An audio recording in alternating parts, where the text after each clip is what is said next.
प्रिय दर्शक बंधुओं, क्या आप जानते हैं कि सुबह उठते ही मां सरस्वती की कृपा प्राप्त करने का रहस्य हमारे प्राचीन शास्त्रों में बड़े ही गूढ़ तरीके से बताया गया है। यह भी कहा गया है कि जो व्यक्ति ब्रह्म मुहूर्त में मां सरस्वती का स्मरण करता है, उसके जीवन से दरिद्रता, अज्ञान और दुर्भाग्य स्वतः दूर हो जाते हैं। आज की इस पवित्र कथा में हम जानेंगे वह दिव्य रहस्य, वह चमत्कारी प्रसंग जिसके बारे में कहा जाता है कि यदि इसे सुबह सुन लिया जाए तो ज्ञान, बुद्धि और धन तीनों की वर्षा स्वयं होने लगती है। परंतु आगे बढ़ने से पहले मेरी समस्त माताओं, बहनों, भाइयों और सभी भक्तजनों से हाथ जोड़कर निवेदन है कि इस कथा को अंत तक अवश्य सुने, क्योंकि हमारे ब्रह्म वैवर्त पुराण में स्पष्ट कहा गया है, जो श्रद्धा से कथा को पूरा सुनता है उसके जीवन में विद्या और लक्ष्मी दोनों का वास होता है। इसलिए इस कथा को पूर्ण भक्ति और एकाग्रता के साथ सुने, क्योंकि मां सरस्वती की कृपा पाने के लिए यह अवसर अत्यंत शुभ और फलदायी माना गया है। और यदि आपके हृदय में मां वाग्देवी के प्रति सच्ची भक्ति है तो इस कथा को अभी लाइक करें और हमारे चैनल शिव इनसाइट को सब्सक्राइब अवश्य करें बटन, क्योंकि जहां मां सरस्वती का आशीर्वाद होता है वहां ज्ञान का प्रकाश फैलता है और जीवन स्वयं सफलता की ओर बढ़ने लगता है। तो आइए प्रिय दर्शकों, अब सुनते हैं यह अद्भुत, ज्ञानमयी और प्रेरणादायक कथा जो खोल देगी प्रातःकाल की शक्ति, मां सरस्वती का वरदान और भाग्य में चमत्कारिक परिवर्तन का रहस्य। विद्यापुर नाम का एक पुरातन नगर था जो अपनी सादगी, शांति और आध्यात्मिकता के लिए दूर दूर तक प्रसिद्ध था। लेकिन वर्षों से उस नगर पर गरीबी और अज्ञानता की गहरी छाया पड़ी हुई थी। लोग मेहनत तो बहुत करते थे, परंतु उनके जीवन में वह चमक, वह सौभाग्य, वह समृद्धि नहीं थी जो किसी नगर को उन्नति के पथ पर ले जाती है। उसी नगर के उत्तर दिशा में एक छोटा सा मिट्टी से बना झोपड़ा था, जिसमें नारायण नाम का युवक रहता था। उम्र लगभग 25 वर्ष, स्वभाव शांत, विचार पवित्र, हृदय अत्यंत कोमल और जीवन अत्यंत कठिन। गरीबी उसके जीवन में ऐसी जकड़ी हुई थी कि कभी कभी तो पूरा दिन बिना भोजन के बीत जाता, पर उसके चेहरे पर कभी शिकायत की एक भी रेखा दिखाई नहीं देती थी। नारायण का विश्वास था, जो मिलता है वही पर्याप्त है, क्योंकि परमात्मा कभी भूखे भक्त को नहीं भूलते। वह मां सरस्वती का उपासक था। उसके घर में न ढंग की चटाई थी, न कोई सजावट, न कोई विशेष वस्तु, बस एक छोटा सा लकड़ी का आसन जिस पर बैठकर वह प्रतिदिन प्रातःकाल ध्यान करता और मां सरस्वती का स्मरण करता। जब सूर्योदय से पहले हल्की रोशनी उसकी झोपड़ी के भीतर झांकती, वह सबसे पहले अपनी दोनों हथेलियां जोड़कर कहता, जय मां सरस्वती, मेरे जीवन में ज्ञान का प्रकाश बनाए रखना। उसकी यह आदत इतनी पक्की हो चुकी थी कि चाहे कितना भी थका हो, भूखा हो, बीमार हो, पर प्रातःकाल का यह स्मरण कभी नहीं छूटता था। एक दिन ब्रह्म मुहूर्त का समय था। ठंडी हवा धीरे धीरे बह रही थी, पक्षियों की हल्की चहचहाहट सुनी जा सकती थी और आकाश में हल्की रोशनी ने फैलना शुरू ही किया था। नारायण ने अपनी आंखें खोली, पर आज का वातावरण कुछ अलग था। उसके हृदय में एक अजीब सी कंपन, एक अनोखा आकर्षण, एक गहरी आध्यात्मिक खिंचाव महसूस हो रहा था। उसने धीरे धीरे उठकर अपने आसन पर बैठते हुए आंखें बंद की। वह प्रतिदिन की तरह मां सरस्वती का स्मरण करने लगा, लेकिन तभी उसकी झोपड़ी के चारों ओर एक दिव्य प्रकाश फैलने लगा। पहले उसने सोचा शायद स्वप्न होगा, परंतु जब वह प्रकाश तेज होने लगा तो उसे एहसास हुआ कि यह कोई साधारण घटना नहीं है। उसने आंखें खोली और जो दृश्य उसने देखा, उसने उसकी आत्मा को हिला दिया। झोपड़ी के बाहर एक अद्भुत, श्वेत, शांत, दिव्य प्रकाशमय आभा खड़ी थी, मानो स्वयं आकाश से चंद्रमा उतर आया हो। उस प्रकाश में से धीरे धीरे एक दिव्य आकृति उभरी।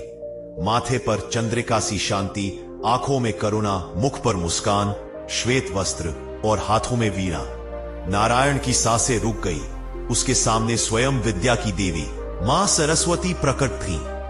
वह डर से कांप उठा, उसका शरीर कंपन करने लगा। उसने भूमि पर झुककर कहा, हे देवी, यह तो मेरे जैसे तुच्छ मनुष्य के लिए असंभव घटना है। आप मेरे समक्ष कैसे? मां सरस्वती का स्वर ऐसा मधुर था जैसे कोई स्वर्गीय वीणा स्वयं बोल उठी हो। उन्होंने कहा, नारायण, तुम्हारा हृदय पवित्र है। तुमने कभी मुझसे धन, मान, पद, प्रतिष्ठा या वैभव नहीं मांगा। तुम्हारी प्रार्थना हमेशा ज्ञान के लिए होती है, और एक शुद्ध हृदय से की गई प्रार्थना अनसुनी नहीं जाती। यह सुनते ही नारायण की आंखों में आंसू आ गए। वह बोला, मां, मैं तो बस यही चाहता हूं कि मेरा मन सदा सत्य और ज्ञान के मार्ग पर रहे। मेरा बुद्धि कभी अज्ञान के अंधकार में न गिरे।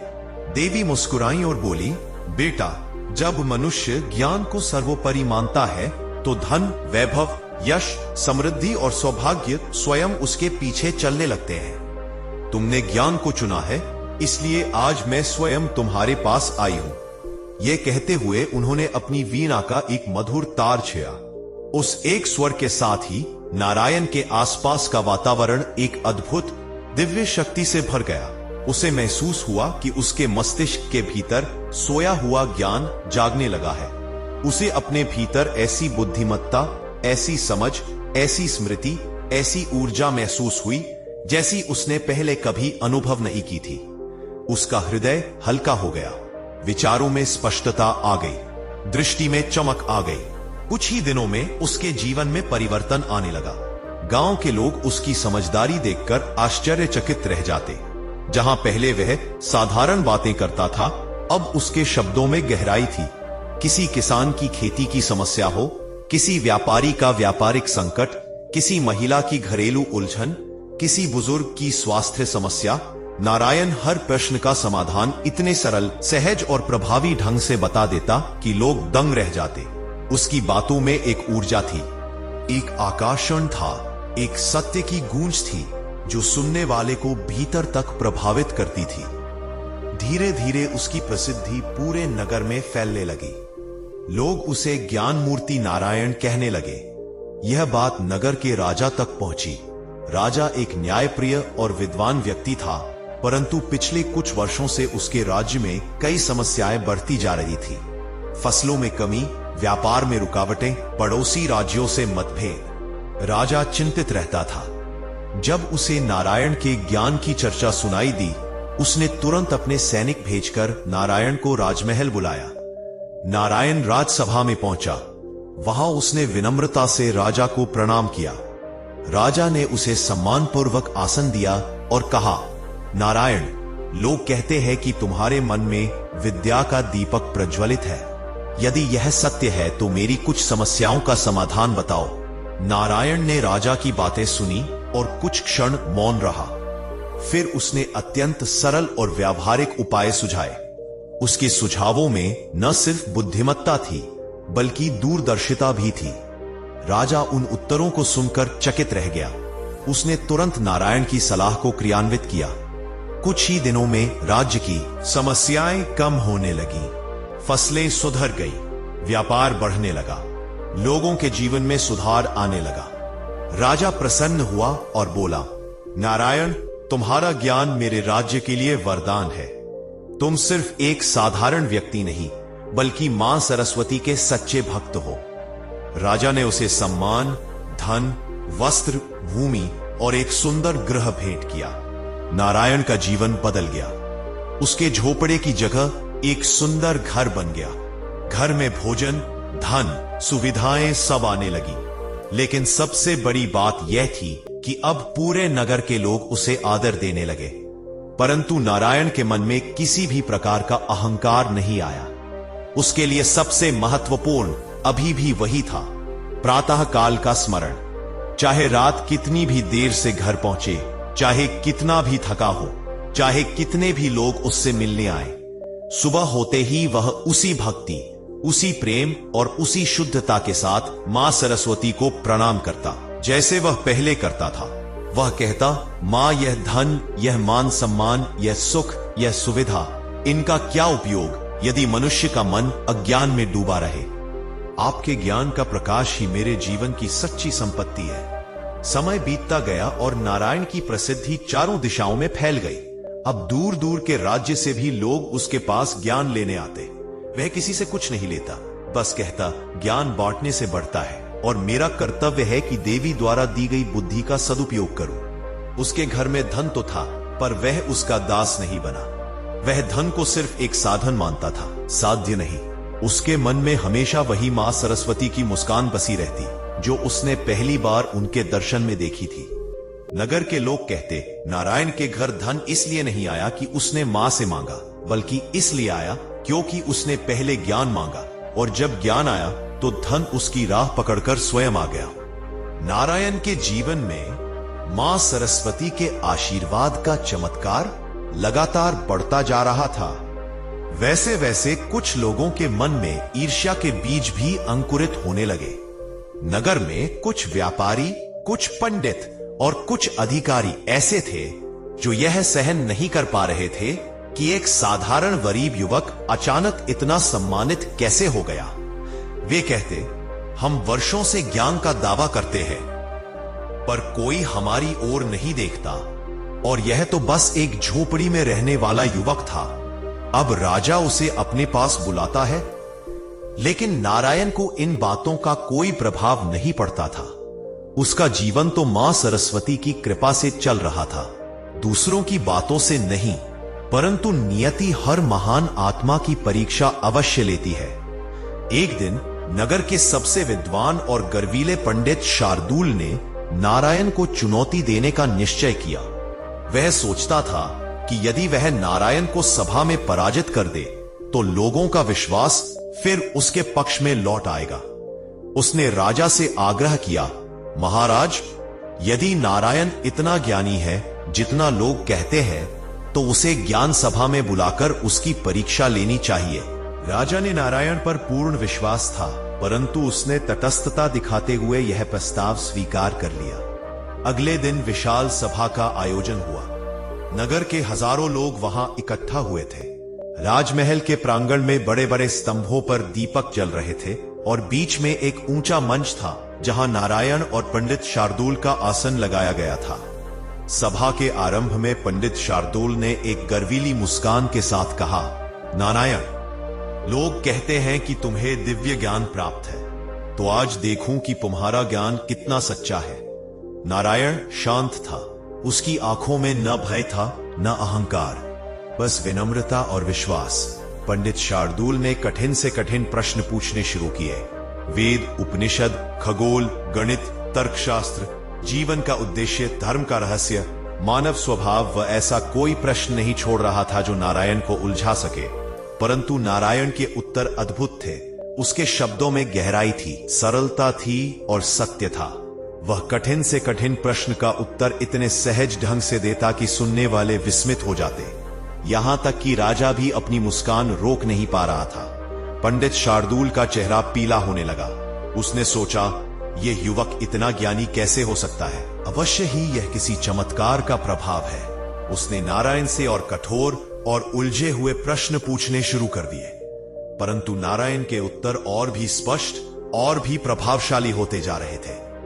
अंत में पंडित शार्दूल ने क्रोध में कहा, नारायण, तुम ज्ञान में तो आगे हो, पर मैं देखना चाहता हूं कि क्या तुम आत्मिक धैर्य में भी उतने ही दृढ़ हो। उसने एक अप्रत्याशित प्रश्न पूछा, यदि तुम्हारे जीवन से धन और सम्मान सब छिन जाए तो क्या तुम फिर भी देवी की उपासना करोगे? सभा में सन्नाटा छा गया। सभी लोगों की सांसें थम गई, पर नारायण के चेहरे पर वही शांति थी। उसने कहा, पंडित जी, मेरे जीवन में धन देवी ने दिया है और वह कभी भी वापस ले सकती है। सम्मान लोग देते हैं और लोग ही छीन सकते हैं, पर मां सरस्वती से मेरा संबंध धन सम्मान पर आधारित नहीं है। वह तो प्रेम और श्रद्धा पर आधारित है। यदि सब चला जाए तो भी मैं उसी भक्ति से उनका स्मरण करूंगा, क्योंकि ज्ञान से बड़ी कोई संपत्ति नहीं होती और भक्त और देवी का संबंध देने लेने का व्यापार नहीं होता। यह सुनकर पूरी सभा तालियों से गूंज उठी। पंडित शार्दूल अपनी हार स्वीकारने को मजबूर हो गया। वह नारायण के चरणों में गिर पड़ा और कहा, तुम सचमुच दिव्य ज्ञानी हो, मैं तुम्हारी परीक्षा लेने योग्य नहीं। नारायण ने विनम्रता से उसे उठाया और कहा, ज्ञान का मार्ग प्रतिस्पर्धा का नहीं, सहयोग का होता है। हम सभी विद्यार्थी हैं, शिक्षक केवल देवी है। लेकिन नारायण के जीवन की यह परीक्षा यही समाप्त नहीं हुई। उसके ज्ञान और लोकप्रियता को देखते हुए पड़ोसी राज्य का एक अत्यंत लोभी और अहंकारी राजा जलने लगा। वह सोचता था, यदि यह युवक मेरे राज्य में होता तो मैं इसकी बुद्धि का उपयोग अपने स्वार्थ के लिए कर सकता था। उसने नारायण को छल से अपने राज्य में बुलाने की योजना बनाई। उसने संदेश भेजा, आओ नारायण, मेरे राज्य में कठिन समस्याएं हैं जिनका समाधान केवल तुम्हारे ज्ञान से ही संभव है। नारायण ने सहायता करना अपना कर्तव्य समझा और वह वहां पहुंच गया। पर जैसे ही वह राजमहल में पहुंचा, राजा ने उसे बंदी बना लिया। वह बोला, मैं तुम्हें यही रखूंगा, तुम्हारा ज्ञान मेरे लिए है, किसी और के लिए नहीं। नारायण शांत रहा। उसने राजा से कहा, ज्ञान को कैद नहीं किया जा सकता। यदि आप मुझे बंदी बनाएंगे तो भी मेरा ज्ञान किसी और के लिए उपयोगी नहीं होगा, क्योंकि ज्ञान का फल उसी को मिलता है जो सद्भाव और सत्य के साथ उसका उपयोग करे। लोभ और क्रूरता से ज्ञान कभी नहीं फलता। राजा क्रोधित हो गया। उसने नारायण को कारागार में डालने का आदेश दे दिया। कारागार अंधेरा था, ठंडा था, दीवारें जर्जर थीं। पर नारायण के मन में कोई भय नहीं था। वह वहीं बैठ गया और आंखें बंद करके मां सरस्वती का ध्यान करने लगा। उसी रात गहरी निस्तब्धता में उसके सामने एक हल्की मधुर प्रकाश रेखा प्रकट हुई। वह प्रकाश बढ़ता गया और फिर उसमें मां सरस्वती का दिव्य स्वर गूंजा, नारायण, परीक्षा हर भक्त की होती है। भय मत करो, सत्य की रक्षा स्वयं देवता भी करते हैं। उस दिव्य प्रकाश ने पूरी कोठरी को आलोकित कर दिया।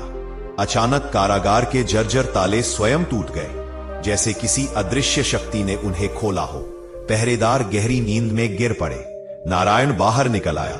जब राजा को यह समाचार मिला, वह भयभीत हो गया। उसे समझ में आ गया कि जो व्यक्ति देवी के संरक्षण में हो, उसे कोई शक्ति बांध नहीं सकती। राजा उसके चरणों में गिर गया और क्षमा मांगने लगा। नारायण ने कहा, मैं तुम्हें क्षमा करता हूं, पर याद रखना, ज्ञान का उपयोग सेवा के लिए होता है, स्वार्थ के लिए नहीं। नारायण वापस अपने नगर लौटा और वहां उसका स्वागत एक महापुरुष की तरह हुआ। लोग कहते, यह सिर्फ मनुष्य नहीं, देवी का वरदान है। लेकिन नारायण के मन में अब भी वही विनम्रता थी। उसने सबसे पहले अपने घर जाकर प्रातःकाल की उपासना की और कहा, मां, जो कुछ भी हुआ आपकी कृपा से हुआ। वही मुस्कान, वही आशीर्वाद उसके हृदय में गूंज रहा था, जिसने उसे पहली बार धन और यश का मार्ग दिखाया था। और अब लोग दूर दूर से उसकी कथा सुनते और कहते, जो सुबह उठकर मां सरस्वती का स्मरण करता है, उसके जीवन में हर कठिनाई स्वयं हार जाती है और धन व सफलता अपने आप उसके चरणों में आ गिरते हैं। नारायण के जीवन में मां सरस्वती की दिव्य कृपा लगातार प्रकट हो रही थी और उसका प्रभाव अब केवल उसके नगर तक सीमित नहीं रहा था। पड़ोसी राज्यों, दूरस्थ आश्रमों, व्यापारिक नगरों और यहां तक कि पर्वतीय क्षेत्रों के ऋषि महर्षि भी उसके ज्ञान की चर्चा सुनकर चकित थे। लेकिन जितनी तेजी से उसका यश और मान सम्मान बढ़ रहा था, उतनी ही तेजी से उसके जीवन में नई परीक्षाएं भी आ रही थीं, क्योंकि सद्गुणों के मार्ग पर चलने वाले को संसार कभी आसानी से स्वीकार नहीं करता।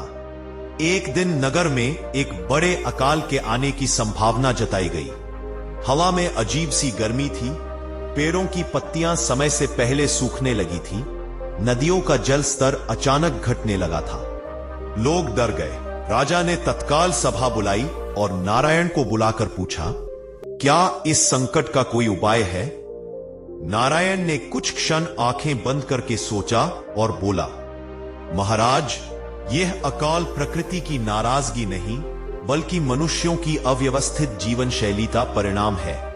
हमें जल को बचाना होगा, धरती को विराम देना होगा और लोगों को संयम सिखाना होगा। उसने कई उपाय बताए, वर्षा जल संचयन, खेती में बदलाव, वनों की रक्षा और लोगों के बीच सहयोग की भावना को बढ़ाना। राजा ने तुरंत आदेश जारी किए, परंतु नगर के कई धनी लोग जो अपार भूमि और जल स्रोतों पर कब्जा किए बैठे थे, नारायण के इन उपायों के खिलाफ हो गए। वे कहते हैं, यदि हम अपनी भूमि का उपयोग कम करेंगे तो हमारा लाभ घटेगा। यह युवक राजा को भटका रहा है। वे नारायण को रोकने के लिए षड्यंत्र रचने लगे। एक रात ऐसा हुआ कि कुछ बदमाशों ने, जो उन धनी व्यापारियों के प्रभाव में थे, नारायण के घर के बाहर जाल बिछा दिया। वे उसे डराना चाहते थे ताकि वह अपने सुझाव वापस ले ले। जैसे ही नारायण प्रातःकाल ध्यान के लिए बाहर निकला, वे छाया से बाहर आए। उनके हाथों में लाठी, रस्सियां और हथियार थे। उन्होंने कहा, नारायण, यदि तूने अपनी सलाह नहीं बदली तो तेरा जीवन कठिन कर देंगे। तू राजा का चहेता है, पर हमें नुकसान पहुंचाने का अधिकार तुझे किसने दिया? नारायण शांत खड़ा रहा। उसने कहा, मैं किसी का नुकसान नहीं कर रहा, मैं तो सिर्फ सत्य कह रहा हूं, क्योंकि यदि धरती रोएगी तो तुम्हारा धन भी तुम्हें नहीं बचा पाएगा। समृद्धि सहयोग से आती है, स्वार्थ से नहीं। लेकिन दुष्ट लोग उसकी बात कहां समझने वाले थे। उन्होंने नारायण पर हमला कर दिया। नारायण घायल हो गया, पर उसके चेहरे पर कोई शिकायत नहीं थी। वह जमीन पर गिर पड़ा, पर उसकी आंखें अब भी शांत थी। तभी अचानक उस छोटे से रास्ते पर एक दिव्य प्रकाश फैल गया। तेज, चमकीला, शांत, पवित्र, वही प्रकाश जो कभी उसकी झोपड़ी में प्रकट हुआ था। बदमाशों की आंखें चौंधिया गई। वे डरकर पीछे हटे। उस प्रकाश में मां सरस्वती की दिव्य आकृति उभरी। उनका स्वर गूंजा, अज्ञानियों, ज्ञान का अपमान करने वाले की शक्ति क्षीण हो जाती है। अचानक हवा चलने लगी। बदमाशों के हाथों के हथियार स्वयं छूट गए। वे भय से कांपने लगे और भाग खड़े हुए। मां सरस्वती ने नारायण की ओर देखा और कहा, तुम्हारी भक्ति और सत्य की शक्ति तुम्हारी रक्षा करती रहेगी। तुम्हारे मार्ग में कितनी भी बाधाएं आए, तुम डरे नहीं, क्योंकि ज्ञान का मार्ग कठिन अवश्य है, पर अंत में विजय उसी की होती है जो सच्चा हो। यह कहते ही देवी का प्रकाश विलीन हो गया, पर नारायण के शरीर में मानो नई ऊर्जा भर गई थी। वह उठ खड़ा हुआ। उसके घाव ऐसे गायब हो गए मानो कभी हुए ही ना हो। अगले दिन लोगों ने देखा कि वह सामान्य अवस्था में फिर राजा के दरबार में उपस्थित था। उसकी दृढ़ता से पूरा नगर प्रभावित हुआ। धीरे धीरे नारायण के बताए उपायों ने चमत्कार दिखाना शुरू किया। वर्षा के बादल बनना शुरू हुए। किसानों ने नई विधियों से खेती करना शुरू किया। जल संरक्षण के कई प्रकल्प सफल हुए। खेत हरे होने लगे, नदियां फिर बहने लगी और नगर पर छाए अकाल के बादल हटने लगे। राजा ने प्रसन्न होकर कहा, नारायण, तुम्हारा ज्ञान हमारे राज्य के लिए वरदान सिद्ध हुआ है। आज यदि हम सब सुरक्षित हैं तो तुम्हारे कारण। पर नारायण ने उत्तर दिया, महाराज, यह मेरी बुद्धि नहीं, मां सरस्वती की कृपा है। मैं तो केवल माध्यम हूं। परंतु नए संकट की आहट अभी भी मिट्टी के भीतर थी। कुछ लोग जो अपनी सत्ता और धन के कारण स्वयं को सब पर श्रेष्ठ मानते थे, वे नारायण की बढ़ती हुई महत्ता से घबरा रहे थे। वे सोचते, यदि यह युवक इसी तरह जनता का प्रिय बनता रहा तो एक दिन यह राजा का सबसे बड़ा सहायक बन जाएगा और हमें कोई महत्व नहीं देगा। उनमें से एक अत्यंत प्रभावशाली सामंत, जिसका नाम वीरखंड था, उसने नारायण को हटाने का निर्णय ले लिया। उसने पड़ोसी राज्य के उस लोभी राजा से गुप्त संधि कर ली, जिसने पहले नारायण को कैद किया था। युद्ध का माहौल बन गया। एक रात अचानक पड़ोसी राज्य की सेना ने नगर की सीमा पर आक्रमण कर दिया। लोग डर गए। राजा ने सेना संग मोर्चा संभाला, लेकिन शत्रु की संख्या बहुत अधिक थी। जनता हाहाकार कर रही थी। तभी राजा ने नारायण को बुलाकर कहा, नारायण, इस संकट में तुम्हारी बुद्धि ही हमें बचा सकती है। नारायण कुछ क्षण शांत रहा और फिर बोला, महाराज, युद्ध से पहले बुद्धि का प्रयोग आवश्यक है। अगर हम सीधे लड़ेंगे तो जनता को हानि होगी। हमें शत्रु की महत्वाकांक्षा को समझना होगा। नारायण ने अद्भुत रणनीति बनाई। उसने संदेशवाहक भेजकर शत्रु राजा तक संदेश पहुंचवाया। राजन, यदि तुम नारायण से बदला लेना चाहते हो तो जनता को नुकसान क्यों पहुंचाते हो? यदि तुम्हारी शक्ति इतनी महान है तो राजा से नहीं, सीधे मुझसे सामना करो। यह संदेश सुनकर शत्रु राजा क्रोधित हो गया। वह सोचने लगा, यदि मैं नारायण को सबके सामने पराजित कर दूं तो मेरी शक्ति का प्रभाव बढ़ेगा। उसने सैनिकों की आगे बढ़ने की आज्ञा रोक दी और व्यक्तिगत रूप से नारायण से मिलने आ गया। पूरा युद्धरंग दुर्गम पहाड़ियों के पास सज गया। हजारों सैनिकों ने दो विशाल छावनियों को घेर लिया। नारायण अकेला आगे बढ़ा। शत्रु राजा हंसकर बोला, अब तेरी बुद्धि तुझे बचा नहीं पाएगी। नारायण शांत मुस्कान के साथ बोला, राजन, बुद्धि जीवित रहती है, भय मर जाता है। तुम शक्ति से मुझे हराना चाहते हो, पर शक्ति बिना ज्ञान के अंधी होती है। तुम अभी भी जीत सकते हो यदि युद्ध को रोको और जनता के जीवन को बचाने का निर्णय लो। लेकिन लोभ ने राजा के विवेक को ढक दिया था। उसने आक्रमण का संकेत दिया। तभी ठीक उसी क्षण आकाश फटा, बादलों में गर्जना हुई और बीच युद्ध भूमि में एक दिव्य प्रकाश उतर आया। सैनिक भय से पीछे हट गए। नारायण ने पहचान लिया, मां सरस्वती पुनः प्रकट हुई है। देवी ने शत्रु राजा की ओर देखते हुए कहा, जो दूसरों को दुख देता है उसका पतन स्वयं लिख जाता है। अगले ही क्षण शत्रु राजा की तलवार उसके हाथ से गिर गई। वह घोड़े से नीचे गिर पड़ा और उसके सैनिकों में अफरा तफरी मच गई। सेना पीछे हट गई। युद्ध टल गया। शत्रु राजा ने कांपते हुए कहा, नारायण, मैं तुम्हें पहचान नहीं पाया था। मुझे क्षमा कर दो। तुम्हारी भक्ति और ज्ञान ही तुम्हारी असली शक्ति है। नारायण ने उसे उठाया और कहा, क्षमा ही मानवता का आधार है। जाओ, अपनी प्रजा की रक्षा करो। यही सच्ची विजय है। युद्ध समाप्त हो गया। नगर में शांति लौट आई। लोग कहते हैं, नारायण तो दिव्य अवतार है, वरना कोई मनुष्य बिना हथियार युद्ध कैसे रोक सकता है। पर नारायण ने फिर कहा, मैं कुछ नहीं हूं, मैं सिर्फ वह हूं जो प्रातःकाल मां सरस्वती का स्मरण करता है। उनकी कृपा से सब संभव है। और उस दिन से नगर में यह बात फैल गई, जो सुबह उठकर मां सरस्वती का नाम लेता है, उसके जीवन में विपत्ति स्वयं रास्ता बदल लेती है और धन सौभाग्य उसके चरणों तक चलकर आता है। नारायण के जीवन में दिव्यता बढ़ती ही जा रही थी, परंतु उसे यह ज्ञात नहीं था कि मां सरस्वती का दिया हुआ ज्ञान सिर्फ उसके जीवन को नहीं, बल्कि संपूर्ण विद्यापुर का भाग्य बदलने वाला है। समय बीतता गया। लोग नारायण से सीखने आने लगे और देखते ही देखते उसके घर के सामने हर सुबह एक लंबी पंक्ति लगती। कोई अपनी समस्या लेकर आता, कोई भ्रम में मार्गदर्शन चाहता, कोई अपने बच्चे को शिक्षा का वरदान दिलवाने लाता।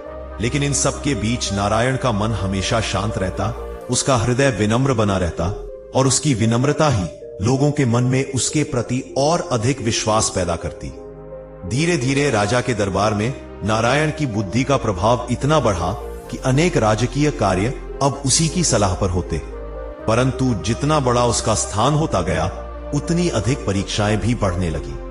राज्य के कुछ दरबारी, जिन्हें लंबे समय से अधिकार प्राप्त थे, नारायण की ख्याति से जलने लगे। वे सोचते, यह साधारण युवक अचानक इतना सम्मान कैसे पा गया। राज्य के लोग इसे पूजने लगे हैं। राजा इसके बिना निर्णय नहीं लेता, ऐसा कैसे हो सकता है। और इसी ईर्ष्या ने उनके भीतर एक एक करके षड्यंत्र के बीज बोने शुरू कर दिए। उन दरबारियों ने मिलकर योजना बनाई कि किसी भी तरह राजा को नारायण के विरुद्ध कर दिया जाए, ताकि उसका प्रभाव समाप्त हो जाए। एक दिन उन्होंने राजा के सामने एक झूठी बात रखी, महाराज, नारायण ने विद्या के नाम पर इतना धन जमा कर लिया है कि अब वह जनता में अपना वर्चस्व बढ़ाकर स्वयं को राज्य का प्रमुख बनाने की सोच रहा है। राजा पहले तो चकित हुआ, फिर चिंतित भी, क्योंकि उसे नारायण ईमानदार प्रतीत होता था।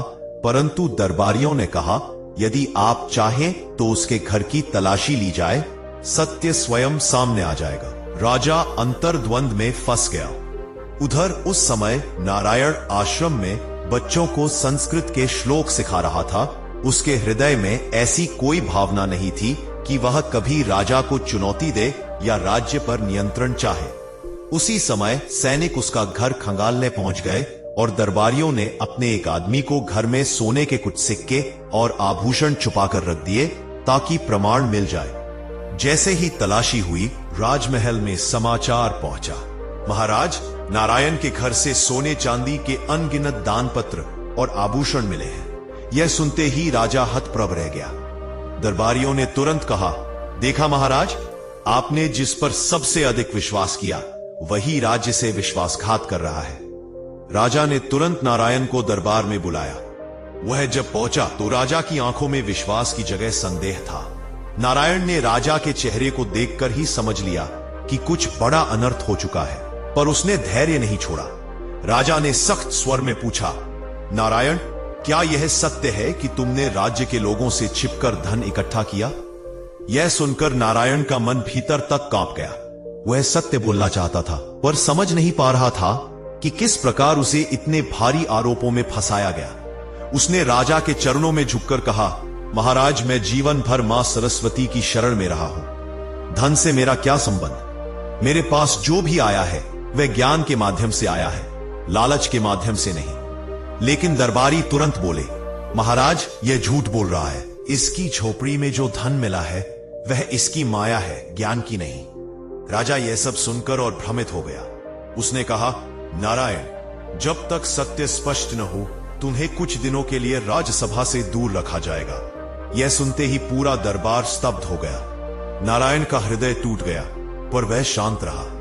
उसने मन ही मन कहा, मां सरस्वती, यदि यह मेरी परीक्षा है तो मैं इसे स्वीकार करता हूं। वह दरबार से बाहर निकला तो पूरे नगर में आश्चर्य की लहर दौड़ गई। लोग आपस में कहने लगे, नारायण पर ऐसा आरोप जिसने कभी किसी से एक तिनका भी नहीं मांगा। पर नारायण चुपचाप अपने आश्रम में लौट गया और उसी रात उसने निर्णय लिया कि अगले दिन ब्रह्म मुहूर्त में वह मां सरस्वती से मार्गदर्शन मांगेगा। उसका मन नहीं टूटा था, परंतु वह समझ गया था कि यह परीक्षा साधारण नहीं है। उसी रात एक तूफानी हवा चली, आकाश में काले बादल घिराए, पेड़ झूमने लगे और पूरी विद्यापुर पर एक अनजाना संकट उतरने लगा, जिसका संबंध सीधे सीधे उस षड्यंत्र से था जो दरबारियों ने रचा था। यह तूफान केवल मौसम का नहीं था, यह उस बड़ी दिव्य लीला का संकेत था जो अगले दिन नारायण के जीवन का मार्ग हमेशा के लिए बदल देने वाली थी। उस रात विद्यापुर पर छाया हुआ तूफान मानो किसी अनजानी चेतावनी की गूंज था, जैसे स्वर्गीय शक्तियां भी देख रही हो कि ज्ञान के मार्ग पर चलने वाला एक भक्त किस कठिन परीक्षा से गुजर रहा है। नारायण पूरी रात प्रार्थना करता रहा। उसका मन विचलित नहीं था, परंतु उसके भीतर एक पीड़ा थी। सत्य होते हुए भी उस पर आरोप लगाना, उसके जीवन भर के चरित्र पर प्रश्न उठा देना, यह सब किसी भी मनुष्य के लिए असहनीय होता। पर नारायण की आंखों में फिर भी क्रोध नहीं था। वह केवल सोच रहा था, मां ने मुझे ज्ञान दिया है, पर क्या यह ज्ञान मुझे इस तूफान से बाहर निकाल पाएगा, या यह भी मां की कोई गहन लीला है। रात बीतती गई, आकाश में बिजली कड़की, बारिश तेजी से बरसने लगी। पूरा वातावरण किसी अशुभ संकेत से कांप रहा था। लेकिन नारायण के घर के भीतर एक शांत दीपक जल रहा था, वही दीपक जो मां सरस्वती की प्रतिमा के सामने रखा था। वह दीपक ना तूफान से बुझा, ना हवा से डोला, मानो स्वयं देवी उसकी रक्षा कर रही थी। जैसे ही ब्रह्म मुहूर्त का समय हुआ, नारायण उठ गया और अपने घर के बाहर बहते जल, भीगी मिट्टी और कांपती पेड़ों के बीच मां का स्मरण करने लगा। उसने दोनों हाथ जोड़ के कहा, हे मां, मैं आपका पुत्र हूं। मैं जानता हूं कि सत्य किसी दिन सामने आता है, पर कब, कैसे, किस रूप में ये आपके हाथ में है। मैं बस इतना चाहता हूं कि मेरे नगर, मेरे राजा और मेरे लोगों को किसी षड्यंत्र का शिकार न होना पड़े। तभी एक तेज प्रकाश उसके सामने प्रकट हुआ, वही दिव्य प्रकाश जो पहले दिन उसके पास आया था। पर इस बार वह प्रकाश और भी विशाल, और भी तेज, और भी शक्तिशाली था। प्रकाश से मां सरस्वती प्रकट हुई। उनका स्वरूप अत्यंत शांत, परंतु उनकी आंखों में इस बार करुणा से अधिक एक अगाध दृढ़ता थी। उन्होंने कहा, नारायण, तुम्हारा हृदय दूषित नहीं है, परंतु दुनिया में जब ज्ञान बढ़ता है तो अज्ञान उससे टकराता ही है। तुम्हारे ऊपर जो आरोप लगे हैं वे सत्य को ढकने का प्रयास है, पर सत्य को ढककर कोई कितना बच सकता है। नारायण उनकी ओर देखते हुए बोला, मां, क्या मैं इस परीक्षा को पार कर पाऊंगा? क्या मेरे राजा को मेरी सच्चाई समझ आएगी? क्या यह षड्यंत्र कभी उजागर होगा? मां ने उसके सिर पर हाथ रखा और कहा, तुम्हारी परीक्षा अभी समाप्त नहीं हुई है, बल्कि अब असली परीक्षा शुरू हो रही है। जिस धन को तुम्हारे घर में छुपाया गया है वह केवल एक बहाना था। उससे भी बड़ा संकट राज्य पर आने वाला है, और उस संकट का सीधा संबंध इन दरबारियों की लालच और छल से है। तुम्हें सिर्फ अपना नाम नहीं बचाना है, बल्कि राज्य को भी विनाश से बचाना है। नारायण हतप्रभ था। राज्य विनाश? यह कैसे संभव है मां? देवी ने कहा, कुछ ही दिनों में राज्य पर एक बड़ा निर्णय लिया जाएगा। एक ऐसा निर्णय जिसे गलत दिशा में मोड़ने की कोशिश की जाएगी। यदि तुम उस समय मौन रहे तो राज्य का भविष्य बदल जाएगा। इसलिए तुम्हें राजसभा में उपस्थित होना ही पड़ेगा और सत्य को प्रकट करना होगा, चाहे इसके लिए तुम्हें स्वयं कितना ही कष्ट क्यों न सहना पड़े। नारायण बोला, मां सत्य के लिए प्राण भी दे दूंगा। देवी मुस्कुराई, प्राण देना आसान है पर सत्य पर अड़िग रहना कठिन। यही तुम्हारी परीक्षा है। यह कहकर मां का स्वरूप धीरे धीरे विलीन हो गया, पर उनके शब्दों ने नारायण के भीतर एक नई शक्ति उत्पन्न कर दी। वह अब दृढ़ था, सत्य सामने लाना ही होगा। उसी समय राज्य में एक और घटना घटी। राजा को सूचित किया गया कि सीमावर्ती गांवों में विद्रोह के संकेत मिल रहे हैं। यह समाचार दरबार में हलचल का कारण बन गया। दरबारियों ने तुरंत अवसर देखकर राजा को समझाना शुरू किया, महाराज, राज्य पर संकट आने वाला है और यह सब नारायण की वजह से है। वह लोगों को अपने ज्ञान के नाम पर भड़का रहा है, आपका विरोध करा रहा है। उसे दंडित किए बिना राज्य में शांति नहीं आएगी। राजा पहले से ही शंका में था। अब यह नई बात सुनकर चिंतित हो गया। उसने निर्णय लिया कि अगला दरबार इसी मुद्दे पर लगाया जाएगा और नारायण को अंतिम बार सफाई देने का अवसर दिया जाएगा। यह समाचार विद्यार्थियों, किसानों और नगरवासियों तक पहुंच गया और पूरा नगर चिंतित हो उठा। क्या नारायण को दंड मिलेगा? क्या वह राज्य से निकाल दिया जाएगा? क्या राजा उस पर विश्वास तोड़ देगा? परंतु नारायण शांत था। उसने वही किया जो उसकी मां ने उसे सिखाया था। भय का सामना जब भी करना पड़े, उसे ज्ञान और सत्य से करना चाहिए। दरबार का दिन आ गया। राजमहल के प्रांगण में अत्यधिक भीड़ जमा हो गई थी। आसमान साफ था, पर हवा में तनाव भारी था। जैसे ही राजा ने दरबार लगाया, दरबारी आगे आए और बोले, महाराज, नारायण के कारण राज्य में विद्रोह पनप रहा है। वह लोगों के मन में भ्रम फैला रहा है। उसे दंडित किया जाना चाहिए। राजा ने नारायण को बुलाया। वह धीरे धीरे आगे आया, बिना भय, बिना घबराहट, बस एक दृढ़ विश्वास के साथ। उसने सभा को देखते हुए कहा, महाराज, यदि मुझे दंड देना है तो अवश्य दे, पर सत्य को सुनना भी आवश्यक है। मैंने ज्ञान दिया है, विद्रोह नहीं। एक दरबारी तुरंत बीच में बोला, महाराज, यह झूठ बोल रहा है। इसके पास धन मिला है, यह सत्ता चाहता है। नारायण ने शांत स्वर में कहा, महाराज, जिसने भी धन मेरे घर में रखा है, वह आज इसी दरबार में बैठा है और केवल एक नहीं, 5 लोग इस षड्यंत्र में शामिल है। यह सुनकर दरबारियों के चेहरे पीले पड़ गए। राजा अवाक रह गया। 5 लोग? कौन? नारायण ने कहा, महाराज, जब पहली रात तूफान आया था, उसी रात 5 छायाएं मेरे घर के पास मंडरा रही थी। मुझे संदेह नहीं, विश्वास है कि वही लोग हैं जिन्होंने धन रखकर मुझे दोषी साबित किया। सभी चकित हो गए। राजा ने पूछा, पर तुम्हें यह कैसे पता चला? नारायण ने कहा, मेरा ज्ञान जो मां सरस्वती ने दिया है, वह केवल पुस्तकों का ज्ञान नहीं है, वह अंतरात्मा की आंख खोल देता है। उस रात मैं सोया नहीं था। मैं मां का ध्यान कर रहा था और ध्यान अवस्था में मैंने उन 5 के कदमों की आहट सुनी, उनकी फुसफुसाहट सुनी और उनकी चालाकी को अनुभव किया। दरबार एकदम शांत हो गया। राजा ने पूछा, कौन है वे? नारायण ने कहा, यदि उन्हें दंड मिलेगा तो मैं नाम बताऊंगा, पर यदि आप चाहते हैं कि वे स्वयं सामने आए तो मुझे अनुमति दें कि मैं यहां एक मंत्र का उच्चारण करूं। वह मंत्र सत्य को प्रकट कर देगा। दरबारियों में हलचल मच गई। कुछ घबराने लगे। राजा ने कहा, ठीक है, तुम मंत्र का प्रयोग करो। नारायण ने आंखें बंद की, गहरा श्वास लिया, मां सरस्वती का पवित्र वाग देवी सत्य प्रकाश मंत्र पढ़ा। एक ऐसा मंत्र जो केवल सत्यनिष्ठ आत्माओं द्वारा बोला जा सकता था। मंत्र समाप्त होते ही दरबार में बैठे 5 दरबारी अचानक कांपने लगे। उनके शरीर से मानो शक्ति सूखने लगी, चेहरों से पसीना बहने लगा और वे अचानक राजा के चरणों में गिर पड़े। महाराज, हमें क्षमा करें। हमने ही षड्यंत्र किया था, हमने ही धन छुपाया, हम ही नारायण को हटाना चाहते थे, हम ही राज्य को भ्रमित करना चाहते थे। यह सुनकर पूरा दरबार स्तब्ध रह गया। राजा का चेहरा गुस्से से लाल हो गया। उसने कठोर स्वर में कहा, धोखेबाजों, तुमने राज्य, जनता और ज्ञान के संरक्षक पर आरोप लगाया। तुमने छल से राज्य को अंधकार की ओर मोड़ना चाहा।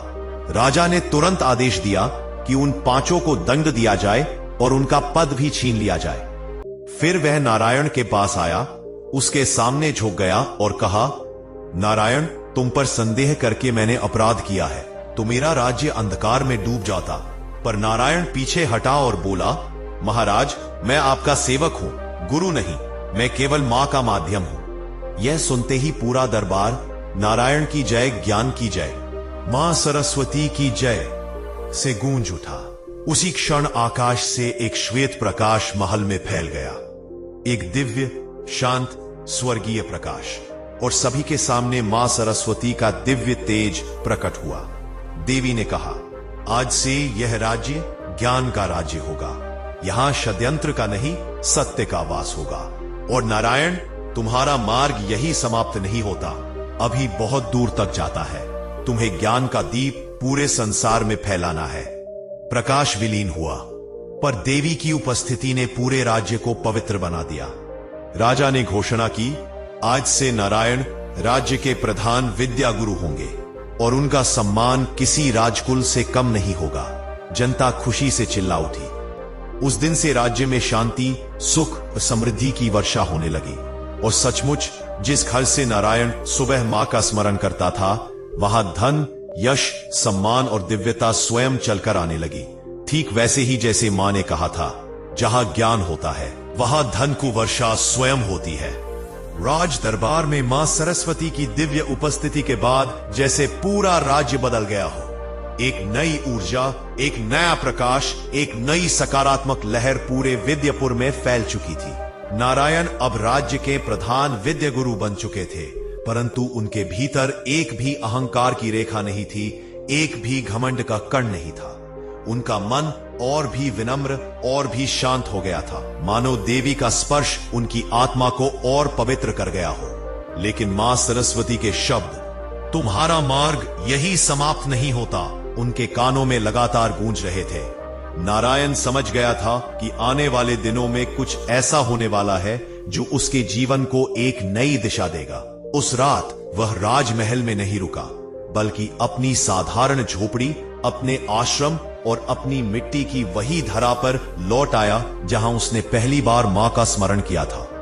उसी रात उसने गहरा ध्यान किया और मां से पूछा, मां, अगला कदम क्या है? मैं क्या करूं? ध्यान की स्थिति में उसे एक दृश्य दिखाई दिया। एक विशाल पर्वत, उसकी चोटी पर एक आश्चर्यजनक प्रकाश और दूर कहीं से आती एक गूंजती हुई ध्वनि, ज्ञान का दीप पूरे संसार में फैलाओ, सिर्फ राज्य में नहीं। नारायण की आंखें खुली तो दिल में एक संकेत स्पष्ट था, जैसे मां चाहती हो कि वह विद्यापुर से बाहर जाए, दूरस्थ प्रदेशों में जाए, जहां अज्ञान, भय और अंधविश्वास ने लोगों को जकड़ रखा है। अगले दिन वह राजा के पास गया और बोला, महाराज, राज्य अब सुरक्षित है, परंतु संसार विशाल है और मां ने मुझे संकेत दिया है कि मुझे आगे बढ़ना होगा। राजा हक्का बक्का रह गया। नारायण, तुमने राज्य की रक्षा की, षड्यंत्र उजागर किया और ज्ञान का दीप जलाया। क्या तुम सचमुच यहां से जाना चाहते हो? नारायण मुस्कुराया, महाराज, ज्ञान उसी दिन रुक जाता है जब वह किसी एक स्थान में सीमित हो जाए। मुझे जाना ही होगा।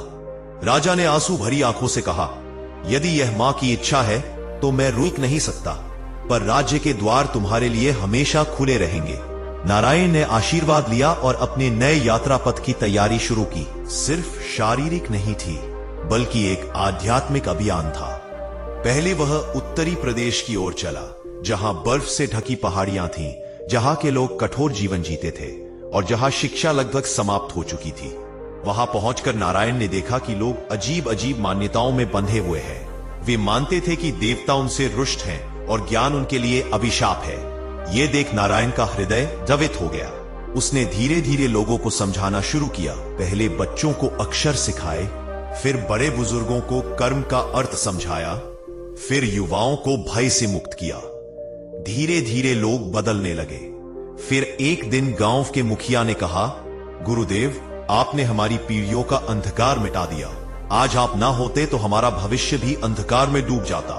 यह सुनकर नारायण ने कहा, जो प्रकाश मैंने फैलाया है वह मां का है, मैं केवल उसका माध्यम हूं। इस प्रकार उत्तरी प्रदेश ज्ञान का केंद्र बन गया। इसके बाद नारायण पूर्व दिशा की ओर चला, जहां विशाल जंगल थे, जहां आदिवासी निवासियों के सामने समस्याएं थी, बीमारियां, भय और वन के कठोर नियम।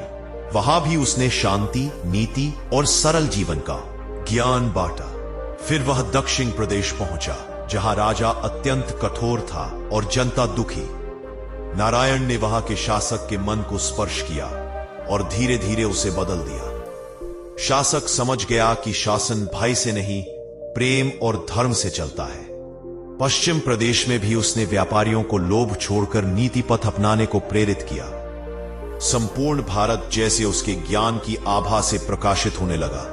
परंतु इस सब के बीच एक और अद्भुत घटना लगातार घट रही थी। नारायण जहां भी जाता, वहां मां सरस्वती की उपस्थिति अनुभव होती। कभी हवा के झोंके में वीणा की झंकार सुनाई देती, कभी जल में कमल की आकृति बन जाती, कभी किसी बच्चे की आंखों में मां की ही झलक दिखती। नारायण समझ गया था कि मां लगातार उसके साथ है, उसकी परीक्षा ले भी रही है और उसका मार्गदर्शन भी कर रही है। फिर एक दिन, कई महीनों की यात्रा के बाद, वह एक ऐसे प्रदेश में पहुंचा जहां ज्ञान को शाप माना जाता था।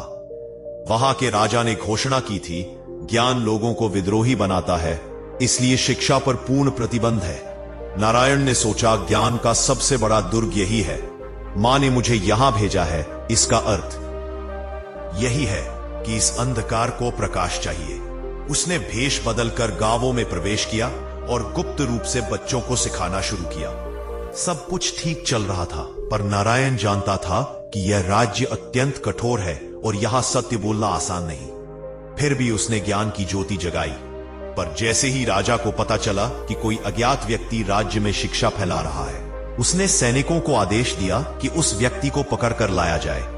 कुछ दिनों में सैनिकों ने नारायण को पकड़ लिया, पर वह शांत रहा। राजा ने पूछा, कौन हो तुम? क्यों मेरे आदेशों का उल्लंघन कर रहे हो? नारायण ने कहा, मैं सत्य का सेवक हूं, ज्ञान अपराध नहीं है महाराज। राजा गुस्से में चिल्लाया, इस राज्य में ज्ञान अपराध है।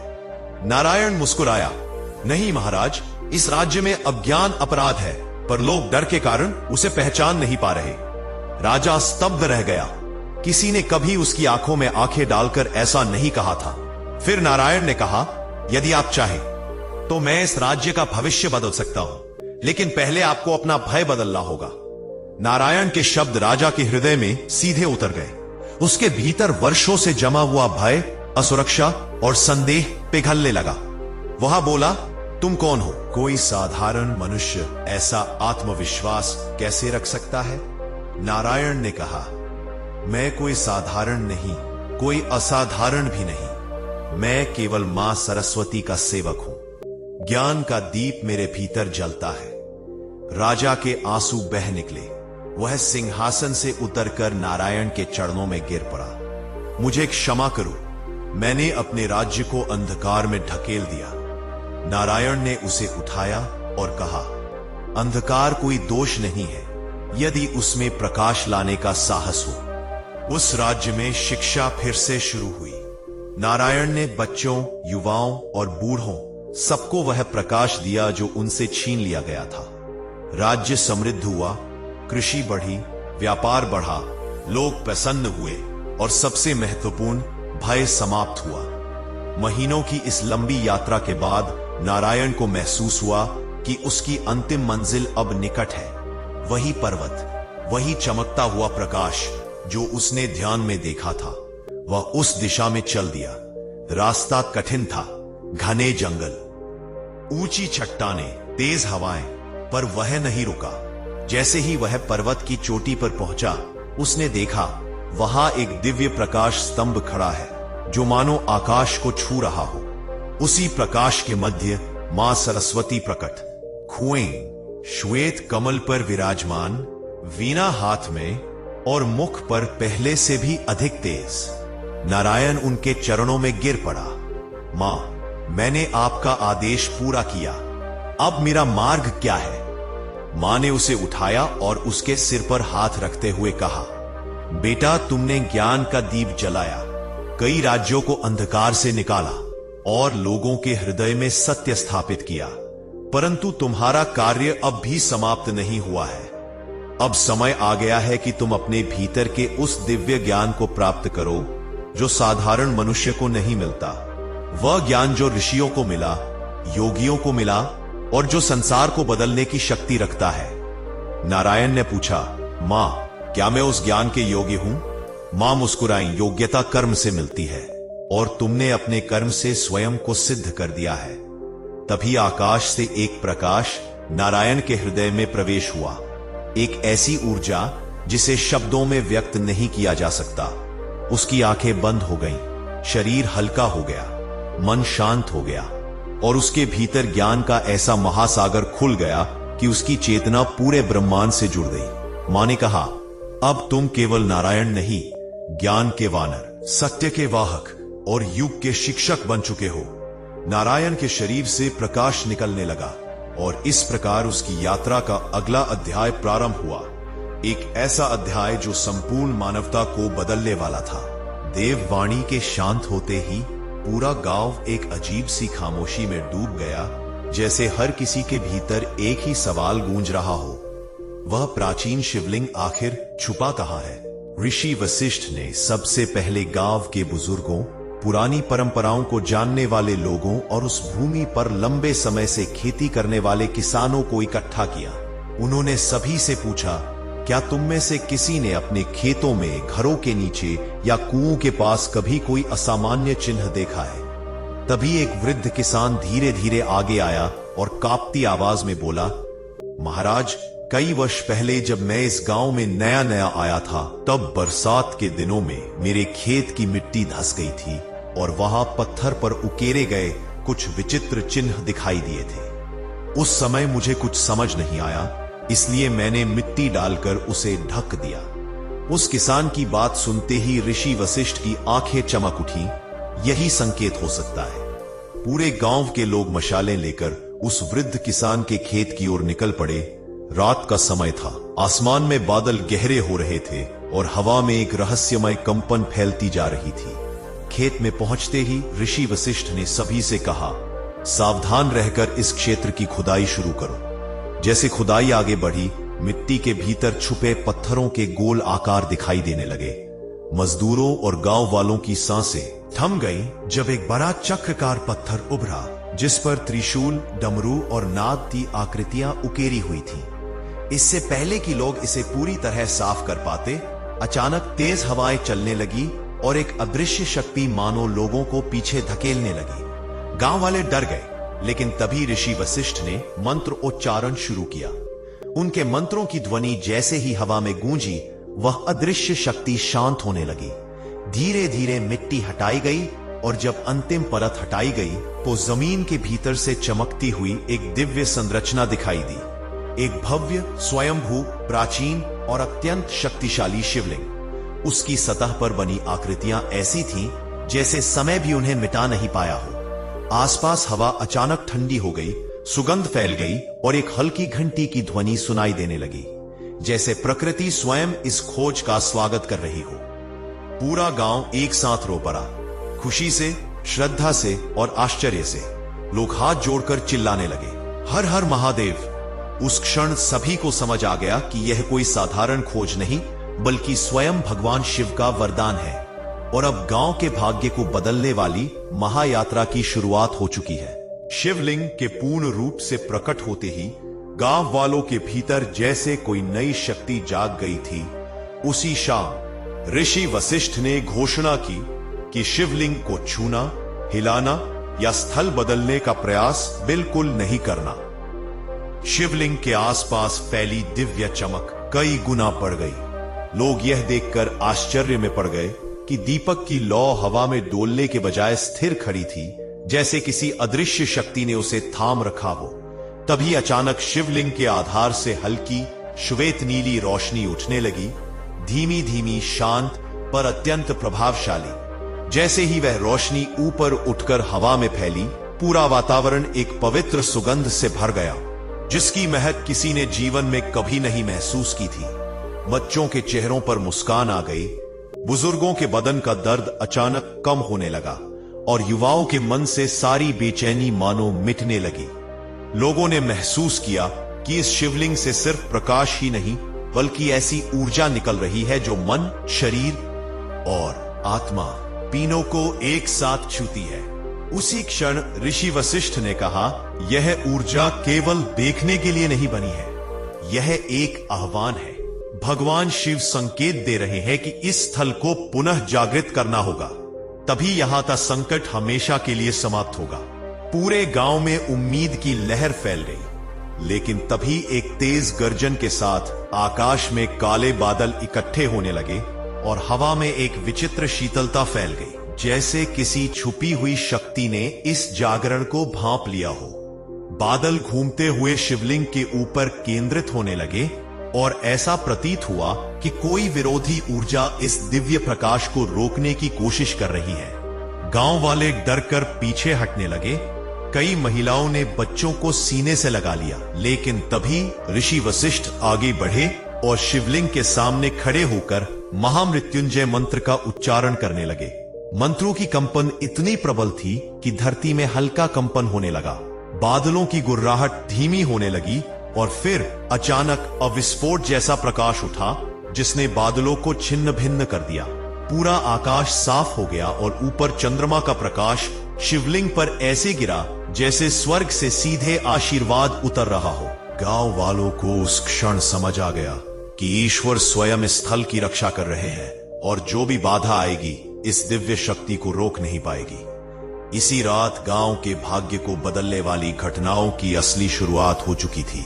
शिवलिंग से उठते दिव्य प्रकाश के अगले ही दिन जब सूर्य की पहली किरणें उस पवित्र स्थल पर पड़ी तो अचानक जमीन के भीतर से कंपन उठने लगा, मानो कोई अदृश्य शक्ति भीतर से बाहर आने के लिए बेचैन हो।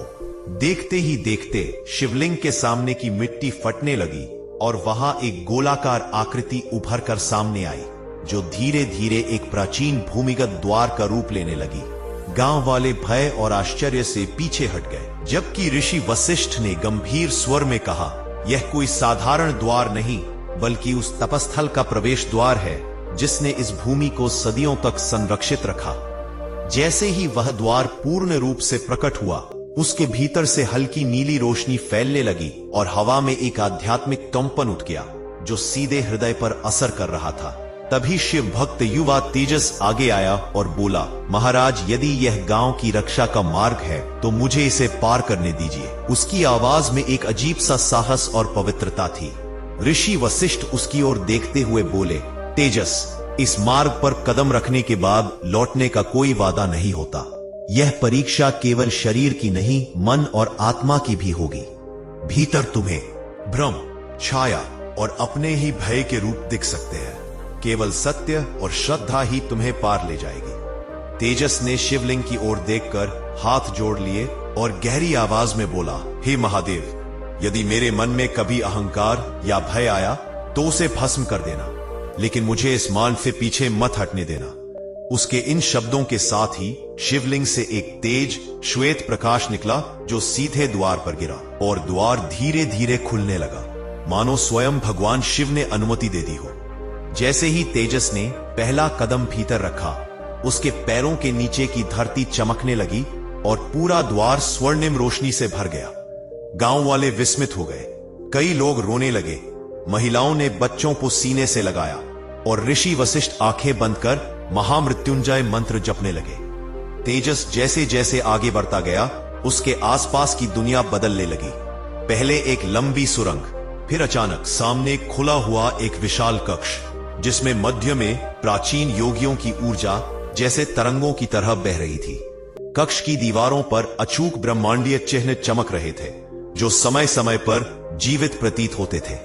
हवा में महादेव के डमरू की हल्की ध्वनि, कहीं दूर घंटियों की टनकार और साथ ही एक गहरी शांत ऊर्जा बह रही थी जो कोई साधारण मनुष्य सहन भी नहीं कर सकता था। तेजस ने महसूस किया कि यहां आने वाला हर कदम उसके शरीर से अधिक उसकी आत्मा की परीक्षा है, जैसे कोई अदृश्य शक्ति पूछ रही हो, क्या तेरे भीतर छल नहीं? क्या तेरे भीतर लालच नहीं? क्या तू वास्तव में सत्य के लिए यहां आया है? उसने दृढ़ होकर आंखें बंद की और मन ही मन कहा, मैं केवल अपने गांव की रक्षा के लिए आया हूं। हे देव, मुझे अपना बना लो। तभी कक्ष के अंत में एक अग्निदीप्त आकृति उभरने लगी, जो न मनुष्य थी न देवता, पर उसके भीतर ऐसी ऊर्जा थी कि जैसे स्वयं शिव के आदेश पर वह यहां द्वारपाल बनकर खड़ी हो। आकृति ने गर्जन भरे स्वर में कहा, यदि तुम सत्य हो तो यह तपस्थल तुम्हें स्वीकार करेगा। यदि छल हो तो इसी क्षण तुम्हारा अस्तित्व समाप्त हो जाएगा। तेजस ने कांपते हुए भी अपने कदम पीछे नहीं हटाए। उसने हाथ जोड़कर कहा, मेरा जीवन आपके चरणों में है। और उसी क्षण पूरा कक्ष प्रकाश से भर गया। उसकी परीक्षा प्रारंभ हो चुकी थी।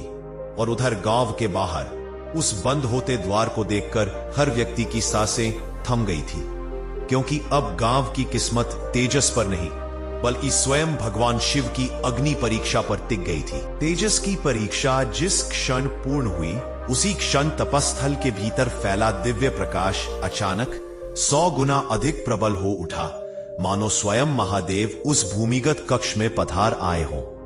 पूरी सुरंग थरथराने लगी। प्राचीन ब्रह्मांडीय चिन्ह तेजस्वी होकर घूमने लगे और अग्निदीप्त आकृति जो तेजस की परीक्षा ले रही थी, धीरे धीरे शांत होकर एक तेजस्वी रक्षक देव के रूप में परिवर्तित हो गई। उसके स्वर में अब कठोरता नहीं बल्कि आशीर्वाद का भाव था। उसने कहा, हे बालक, तुमने भय, मोह और भ्रम तीनों को परास्त किया। तुम वह सत्य लेकर आए हो जिसे साधारण मनुष्य छू भी नहीं सकते। महादेव तुम्हें आशीर्वाद देते हैं। इतना कहते ही वह आकृति धीरे धीरे प्रकाश में विलीन हो गई और उसके स्थान पर शिवलिंग के समान एक दिव्य उजाला फैल गया।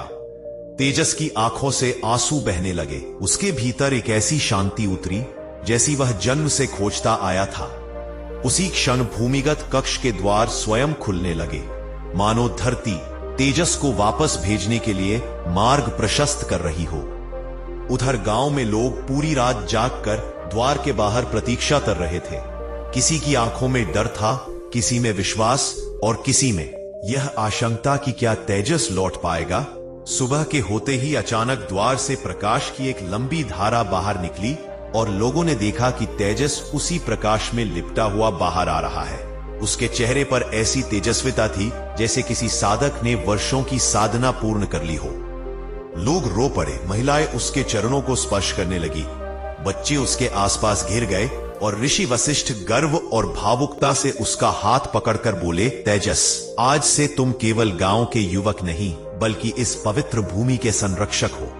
तेजस ने हाथ जोड़कर शिवलिंग की ओर नमन किया और उसी क्षण शिवलिंग से उजाला उठकर पूरे गांव में फैल गया। खेतों में खड़े सूखे पेड़ हरे होने लगे, कुएं का पानी पुनः भरने लगा, घरों से रोगों की छाया दूर होने लगी और वातावरण में घंटियों की मधुर ध्वनि गूंजने लगी, जैसे भगवान शिव ने स्वयं अपने हाथों से इस गांव का भाग्य पुनः लिख दिया हो।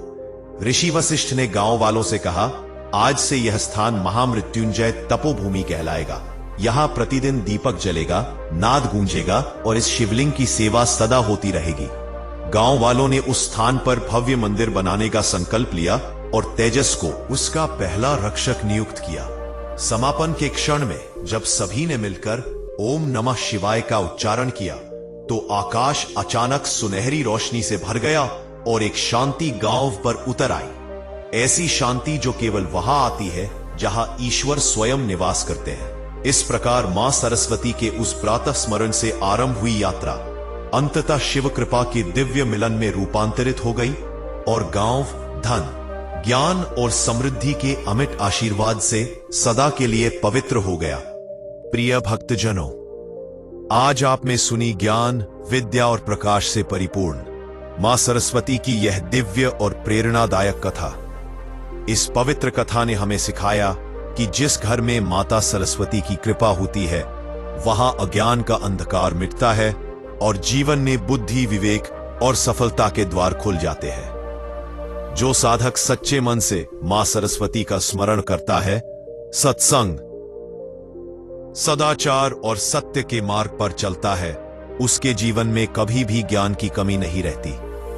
मां वाग्देवी उसकी जिह्वा पर वास करती है और हर कार्य में उसे विजय प्राप्त होती है।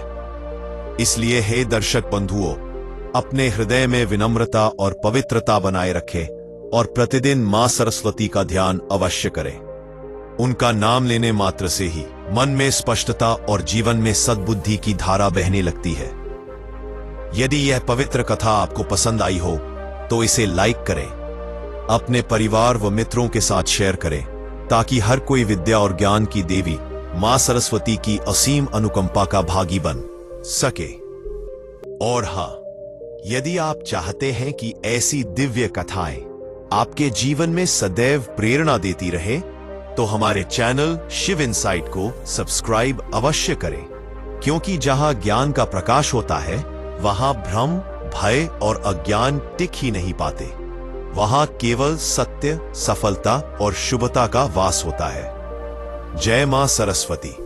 वाग्देवी चरणों में कोटि कोटि प्रणाम।